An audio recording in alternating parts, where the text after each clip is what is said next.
Thank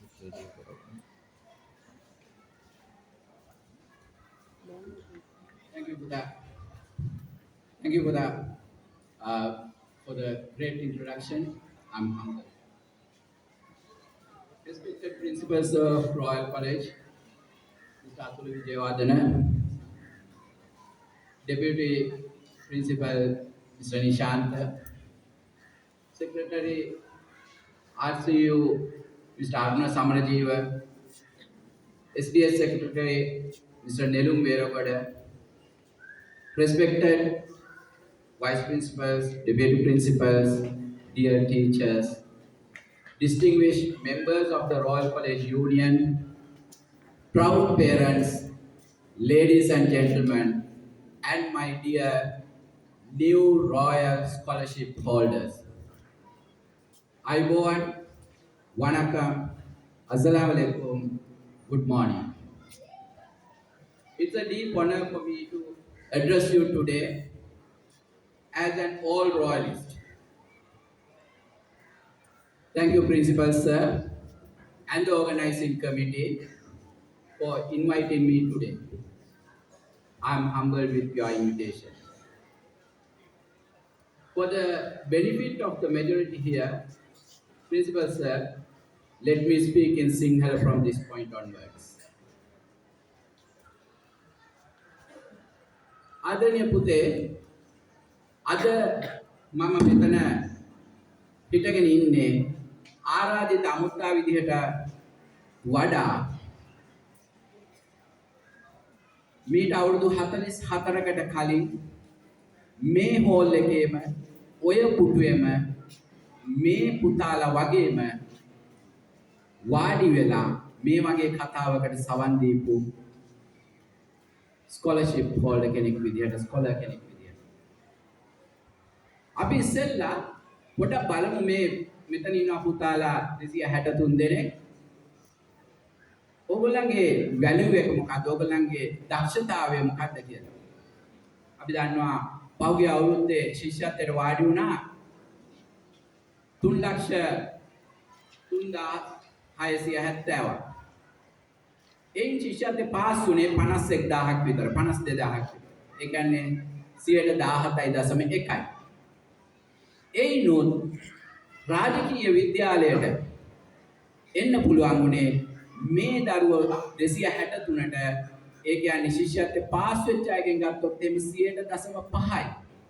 ඒ කියන්නේ ළමයි 200ක් තිබ්බොත් 200න් එකයි මෙතන. මුළු ශිෂ්‍යත්වයේ ලියපු අය ගත්තොත් එහෙම 100.08යි. ඒ කියන්නේ ළමයි 3600ක් තිබ්බොත් ඒකෙන් එක්කෙනයි මෙතන ඉන්නේ.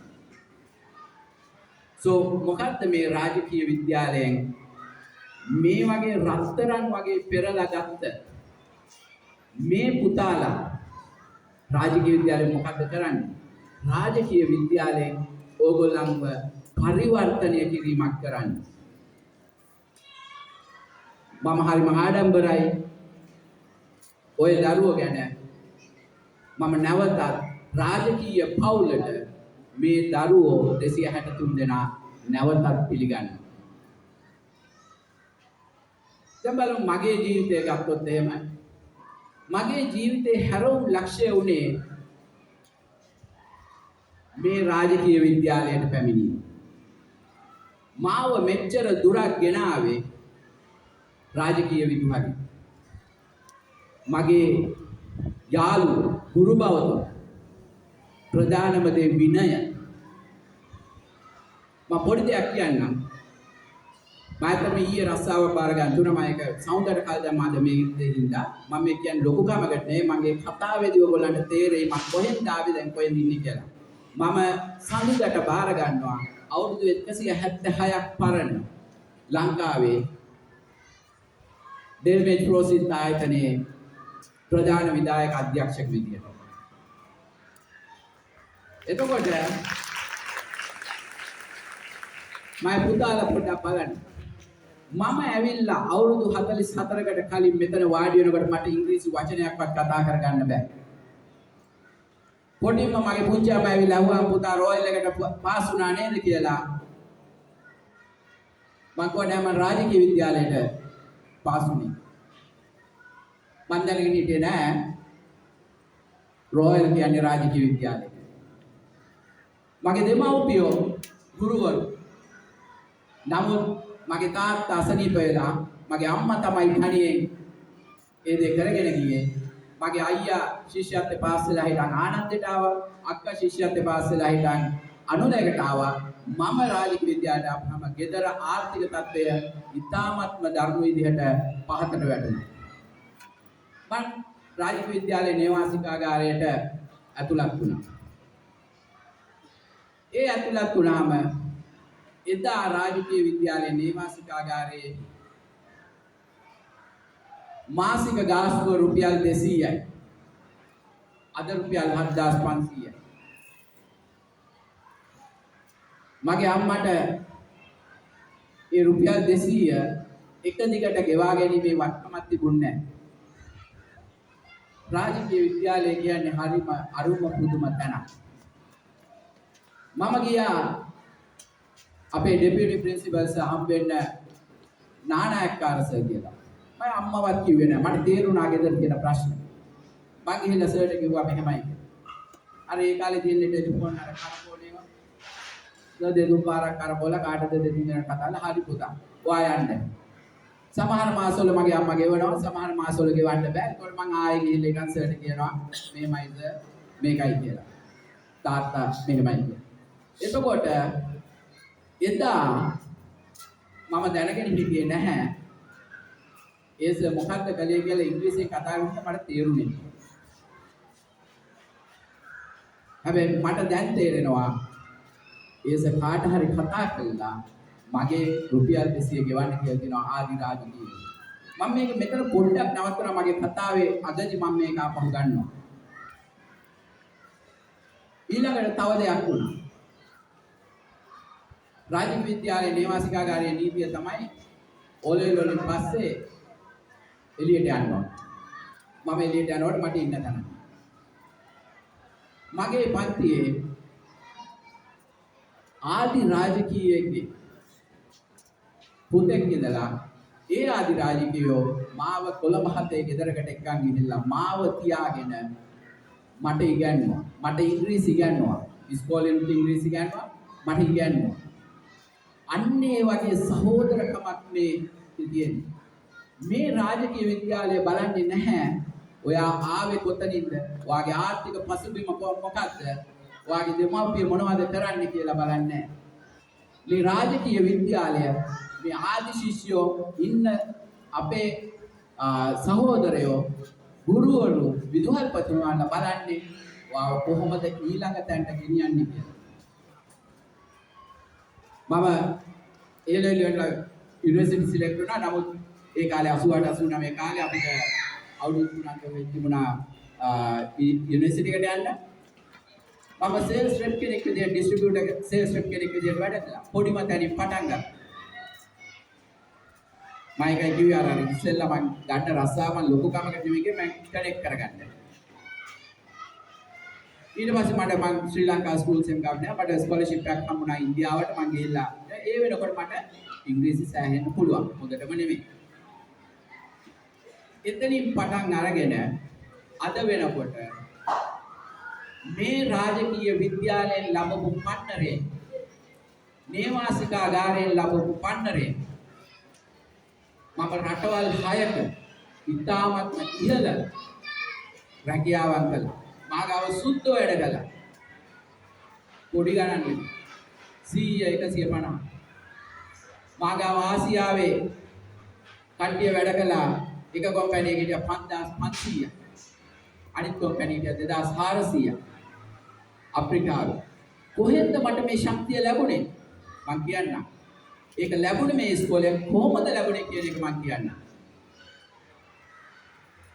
අද දශක 4මාරකට පස්සේ ව්‍යාපාරික ශාස්ත්‍රයේ කෝපරේට් වර්ල්ඩ් එකේ නායකයෙක් විදිහට මට මෙතනට ඇවිල්ලා කතා කරන්න ලැබුණේ මේ රාජකීය මාතාව නිසා. මොනවද රාජකීය විද්‍යාලය ඔයගොල්ලන්ට දෙන්නේ?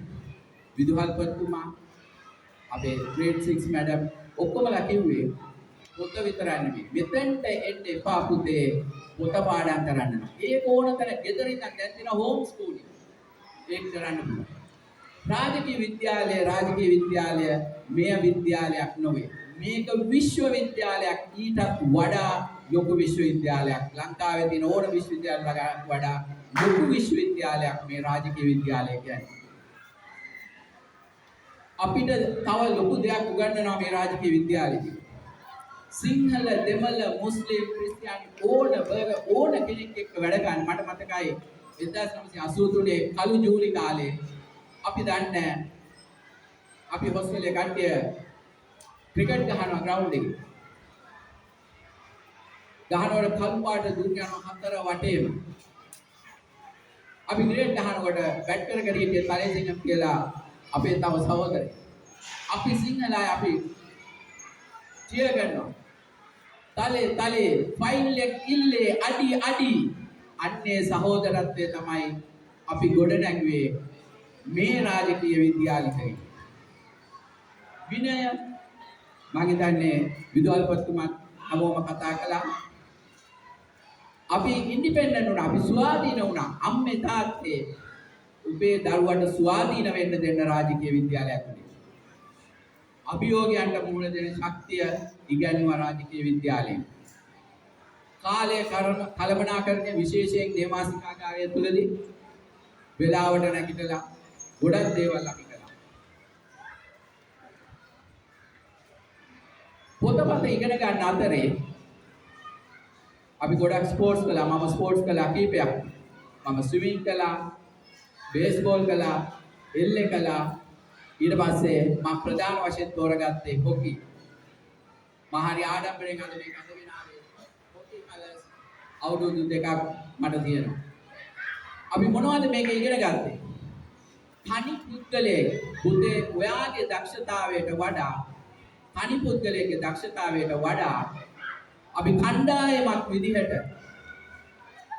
අපේ දක්ෂතාවය මතු කරගන්න හරියම හොඳම තැන මේ රාජකීය විද්‍යාලය කණ්ඩායම් හැංගීම ගැන.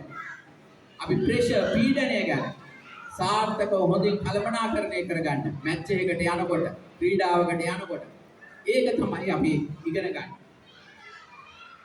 අනිත් එක තමයි හඬ නොගා කෑ ගහන්නේ නැතුව කොහොමද නායකත්වය දෙන්නේ කියලා. මට මතකයි අපි Sri Lanka schools all island championship එකේ ෆයිනල් මැච් එකේ අපි මැච් එක පෙරදුනා. මම ගහපු ගෝල් එක ලයින් එක උඩ වැදුනා. නීති අනුව එක ගෝල් එක. නමුත් අම්පයර් දැක්කේ නෑ. අපි මැච් එක පරාදයි ස්ට්‍රෝක්ස්. අපි අඬාගෙන ආවා. ප්‍රින්සිපල් සර් හිටියේ මිස්ටර් සූර්යාරච්චි. සර්ගේ ඔෆිස් එකේ ඉස්සරහා. මට තාම මතකයි අපි අඬනවා. සෝ හොඳට අහගෙන ඉන්න කිව්වා. පුතේ ඕක තමයි ජීවිතේ. අපි කිව්වා නෑ කතා කරන්න අහවලාට කතා කරන්න අහවලාට කරන්න. එතුමා හෙළුණේවත් නෑ. පුතේ මේක තමයි ජීවිතේ. ඉගෙන ගන්න. ලබන අවුරුද්දේ අපි ශ්‍රී ලංකා චැම්පියන් වෙන්න. අන්න ඒකයි මට ලැබුණු උත්තරේ. මගේ ටීම් එකට ලැබුණු උත්තරේ. මෙන්න මේකයි රාජකීය විද්‍යාලේ උගන්වන්නේ පුතේ. හරිම වැදගත් දෙයක්. අපේ රාජකීය විද්‍යාලය මනස විතරක් නෙමෙයි අපි හොඳ චරිතයක් හදනවා, පර්සනැලිටියක් හදනවා. ඒක හරිම වැදගත්. අපි හරි හොඳට මෙහි ප්‍රිෆෙක්ට් කෙනෙක්ව හදනවා. අපි ජූනියර් ස්ටුවර්ට්, සීනියර් ස්ටුවර්ට්, ඊට පස්සේ සීනියර් ප්‍රිෆෙක්ට්. මේ ඔක්කොම පහු කරගෙන එනකොට වාව පුරුදු කරලා කියනවා හරියට සීනියර් ප්‍රිෆෙක්ට් කෙනෙක් විදිහට කොහොමද වැඩ කරන්නේ කියලා. සාධාරණත්වය සහ වගකීම ගන්න. නිවැරදි දේ වෙනුවෙන් නිර්භීතව පෙනී සිටින්න. හැබැයි කෑ ගහලා නෙමෙයි. අම්මේ තාත්තේ වගේ පුතාට අසාධාරණයක් වුණොත් ස්ටේජ් එකට ඇවිල්ලා කෑ ගහන්න දෙන්න එපා. ඒක නෙමෙයි රාජකීයත්වය. ඔබ කරන්න ඕනේ නොයෙකුත් විදුහල්පතිතුමා, ආචාර්ය මණ්ඩලය ආදි ශිෂ්‍යෝ ගොඩක් අය ඉන්නවා. ඒගොල්ලන්ට පෙන්නන්න, පුතාට පෙන්නන්න මෙන්න මේ විදිහටයි මේ ප්‍රශ්නේ විසඳ ගන්න. මොකද ආයතනයක වැඩ කරන්න ගියාම අන්න ඒ විදිහටමයි. ගිහිල්ලා කෑ ගැහුවොත් දොට ගන්න. අන්න ඒක තමයි අපි රාජකීය විද්‍යාලයෙන් ඉගෙන ගත්තේ. ඒක නිසා මේ පුතාලා 263ට මම කියන්නේ නිකම්ම ප්‍රිෆෙක්ට් කෙනෙක් වෙන්න බෑ. මුලින් ඉඳන්ම පටන් ගන්න. සර් කිව්වා වගේ ක්‍රීඩා 35කුත් clubs and societies 56කටත් අධික ප්‍රමාණයක් තියෙනවා. අද හෙට මේවට enroll වෙන්න තමන්ගේ හැකියාවන් අඳුරගෙන කීපයක් කරන්න. ඒක තමයි වැදගත් වෙන්නේ. එතකොට මේ මගේ ගමනේදී රාජකීය විද්‍යාලයෙන් මම ගත්ත ලොකුම දේ තමයි ඩිසිප්ලින් කියන එක. ඊටත් වඩා මම ගත්ත දේ තමයි අපේ සීනියර් ගේම්ස් මාස්ටර්ගෙන් ඇටිටියුඩ් කියන එක. අපේ චේතනාව. මම දැකලා තියෙනවා කෝපරේට් වර්ල්ඩ් එකේ හරි දක්ෂ අය ඉන්නවා. හැබැයි ඒගොල්ලන්ගේ චේතනාව, ඒගොල්ලන්ගේ ඇටිටියුඩ් එක වැරදි නිසා ඒගොල්ලෝ ෆේල් වෙනවා. රාජකීයෙක් එහෙම වෙන්න බෑ. අපි මේක ඇතුලේ හොඳට ටෙම්පරාල් වෙලා ඉන්නේ. මොකද පොඩි ප්‍රමාණයක් නෙමෙයි. ඔයාගේ බැච් එකේ අනිවාර්යෙන් ළමයි 700ක් 750ක් ඉන්නවා. අපේ කාලෙත් එහෙමයි. ඒ හැමෝම එක ආශ්‍රය ගන්න. හැමෝම එක වගේ නෙමෙයි. අන්න එතනයි මේ දරුවෝ ඇටිටියුඩ් කියන එක ඉගෙන ගන්න.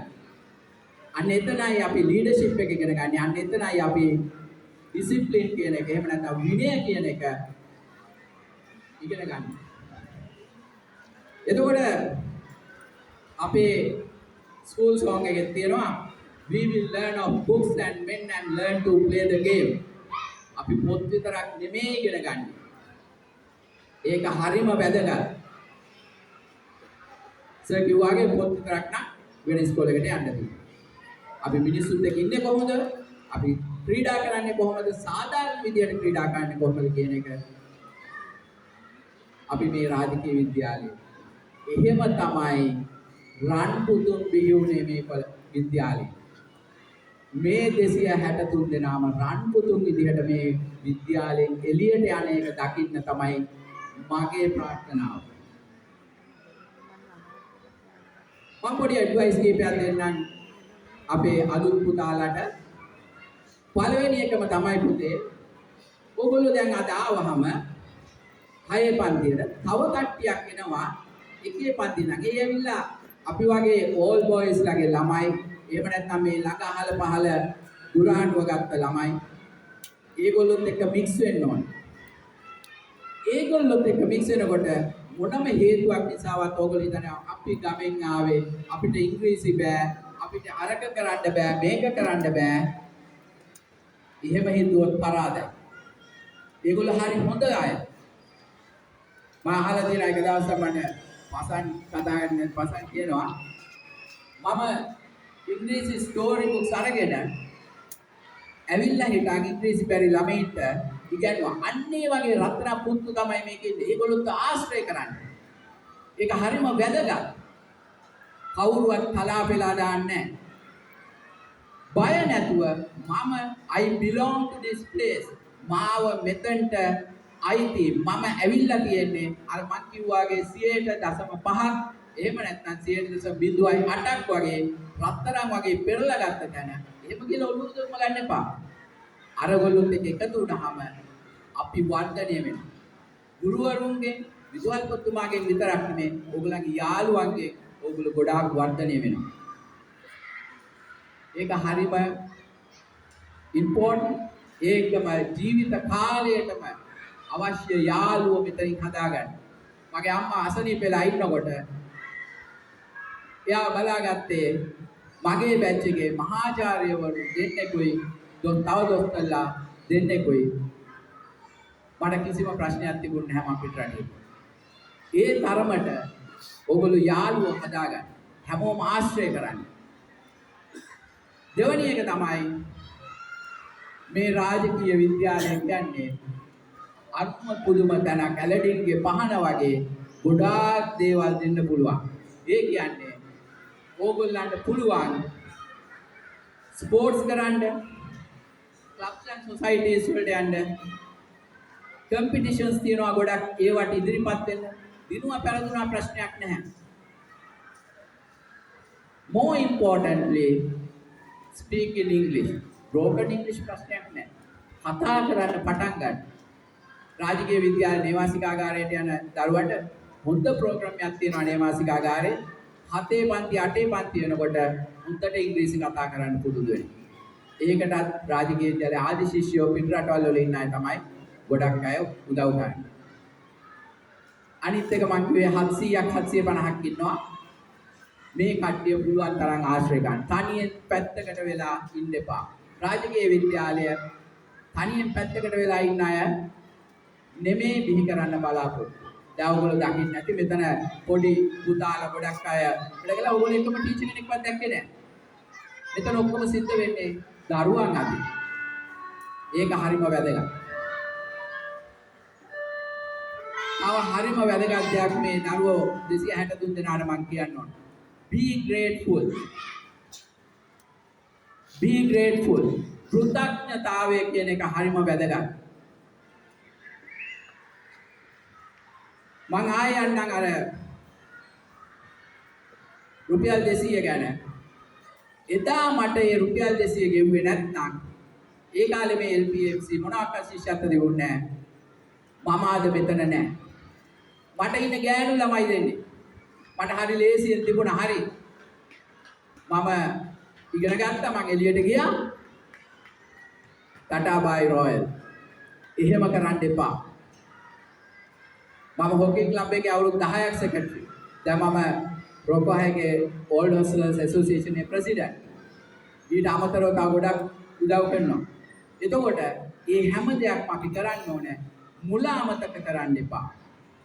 මං කිව්වා රාජකීය විද්‍යාලයේ පසුබිම ගැන බලන්නේ වා කොහාට තල්ලු කරන්න පුළුවන් කොහාට ගෙනියන්න පුළුවන් කියලා. වා ඒ තැනට ආවට පස්සේ හැබැයි අර පසුබිම අමතක කරන්න එපා. අපි මම දන්නවා විදුහල්පතිතුමත් මමත් එකයි අර 10 පන්තියෙන් මට එළියට යන්න ඕනේ. ඒ වගේ නැති වෙන්න අපිට දැනට හොස්ටල් එකේ කැපැසිටි නේ අපි දැන් ගිය සුමාන ඉස්සල් සුමානේත් අපි රෑ 10ට විතර ඇති හොස්ටල් එකෙන් එළියට යනකොට බිල්ඩින් එකක් හදන්න. ඒ ලෙවල් කරන කල් යන්න. ඊළඟට අපි ස්කෝලර්ෂිප් ප්‍රෝග්‍රෑම් එකක් තියෙනවා. අර යැපෙන මානසිකත්වය නෙමෙයි නමුත් needy people ඇත්තටම අවශ්‍ය අයට අපි දැනට දෙන්නේ O level ඉවර එක හොස්ටල් එකේ අපි ඊළඟට ඒක මේ අවුරුද්දේ නම් අපි ඒක දිගු කරනවා A level and the university. අපිට ළමයින්ව අතාරින්න බෑ. අනේ වගේ කෘතඥ වෙන්න. ඒක හරිම වැදගත් පුතේ.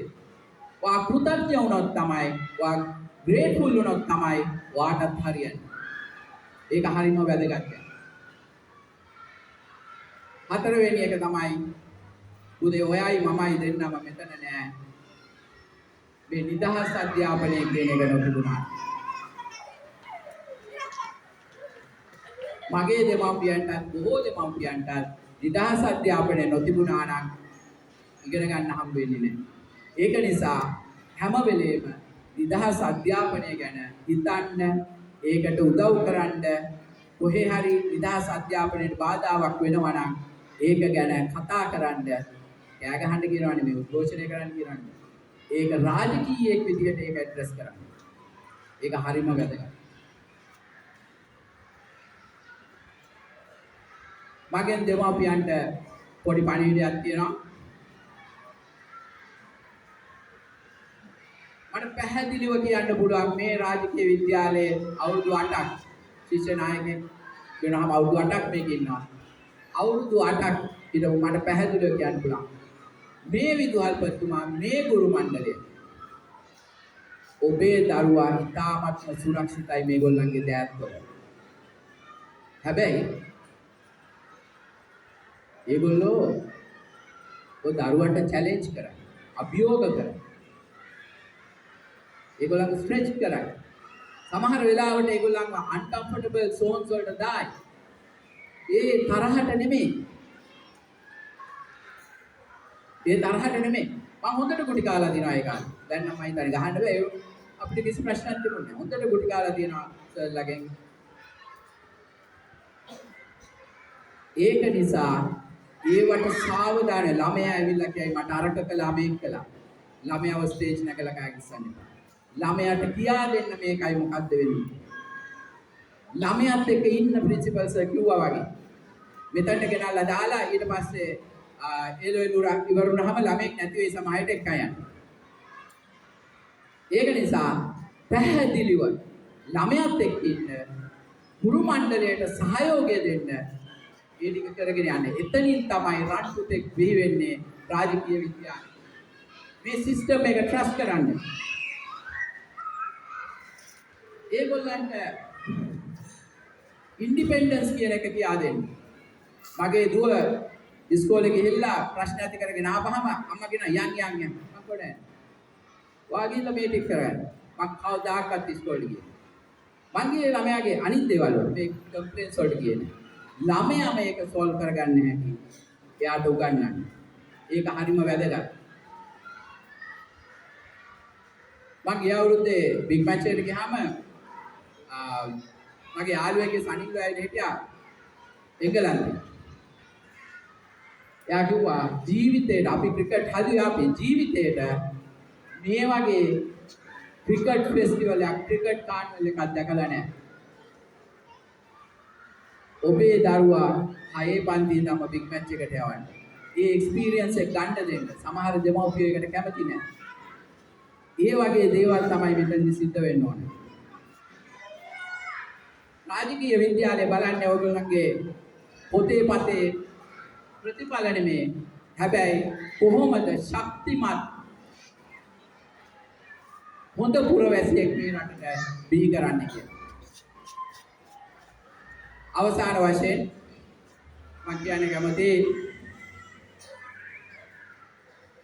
රාජකීය විද්‍යාලේ පිටත් වෙලා ආපු දවසේ අවුරුදු 44ක් ගිහිල්ලා දැන් මගේ වයස අවුරුදු 55යි.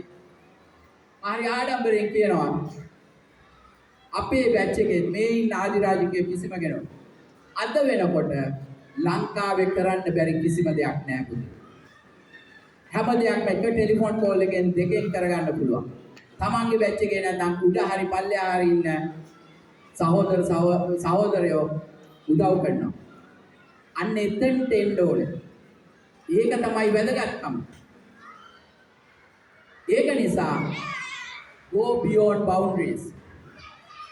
අද ඔබ රාජකීය විද්‍යාලයට ශිෂ්‍යත්ව ලාභියෙක් විදියට ආවට රාජකීය විද්‍යාලයෙන් වාට පොඩි දෙයක් දෙනවා. ඔයගොල්ලෝ හැමෝගෙම ගෙවල් වල දොරවල් තියනවානේ ඉස්සරහා දොරක් තියනවානේ. හරිද? ඔව්. ඒ දොර අරින්න එකේ අතුරක් තියනවානේ. ඒ අතුරෙන් දොරවල් කීයක් අරින්න පුළුවන්ද? එකයි. හොඳයි. රයිට්. හොඳ පුතා. එකයි අරින්න. අද දින මේ රාජකීය විද්‍යාලයේ වාට ඒ වගේ අතුරක් නෙමෙයි දෙන්නේ. අපි 5 star hotel එකකට ගියාම ඒ හෝටල් වල තියෙනවා එක යතුරක් කාමර ඔක්කොම අරින්න පුළුවන්. එතකොට ඒ යතුරෙන් අරින්න පුළුවන් ඒ හෝටලේ කාමර විතරයි. හැම කාමරයක්ම එක යතුරෙන් අරින්න පුළුවන්. පුතේ අද මේ රාජකීය විද්‍යාලය වාගේ අතට දෙනවා යතුරක්. ඒ යතුරෙන් දොරවල් 10 ගාණක් අරින්න පුළුවන්. ලංකාවේ විතරක් නෙමෙයි මම වගේ පිටරට ගිහිල්ලා පිටරට දොරවල් උතරන්න පුළුවන්. ඕන තැනක අරින්න පුළුවන් දොරවල් අරින්න පුළුවන් යතුරක් තමයි අද මේ විදුහල්පතිතුමා මේ ආදිරාජකීය මේ ගුරු භාවතුන් ඔය පුතාලා තේ තියන්නේ. ඒක පාවිච්චි කරන්න හැටි ඕගොල්ලෝ තීරණය කරන්න ඕනේ. ඒක තමයි වටිනාකම. නැවතත් මම මතක් කරනවා රාජකීය විද්‍යාලය මගින් බලන්නේ ඔබේ පසුබිම නෙමේ ඔබේ අනාගතය පරිවර්තනය කිරීම. මම අර මගේ රස්සාව ගැන කිව්වේ මුලින් මම පටන් ගත්තේ ඉංග්‍රීසිවත් දන්නේ නැති. මම ලොරි වල ගෙදර ගියේ වැලි ලොරි වල. අන්නේ වගේ තැනකින් පටන් අරගෙන මට මෙතනට එන්න පුළුවන් වුණා නම් අද ලංකාවේ තව ලොකු කම්පැනියක් සඳුදාට මට බාර ගන්න පුළුවන් වුණා නම් මේ 263 දෙනාටම ඒක කරන්න පුළුවන්. මට හොඳටම විශ්වාසයි මේ රාජකීය විද්‍යාලය මේ ආදි රාජකීයයන් එකතු වෙලා මේ ඉන්න ගුරු භාවතුන් විදුහල්පතිතුමා එකතු වෙලා ඒක කරන්න ඔයගොල්ලන්ට අනිවාර්ය ශක්තිය ධෛර්යය වාසනාව ලබා දෙනවායි කියලා මට හොඳටම විශ්වාසයි. ඒ කියමනත් සමග මම ඔබට සුබ පතමි. මගේ වචන ස්වල්පය අවසන් කරනවා.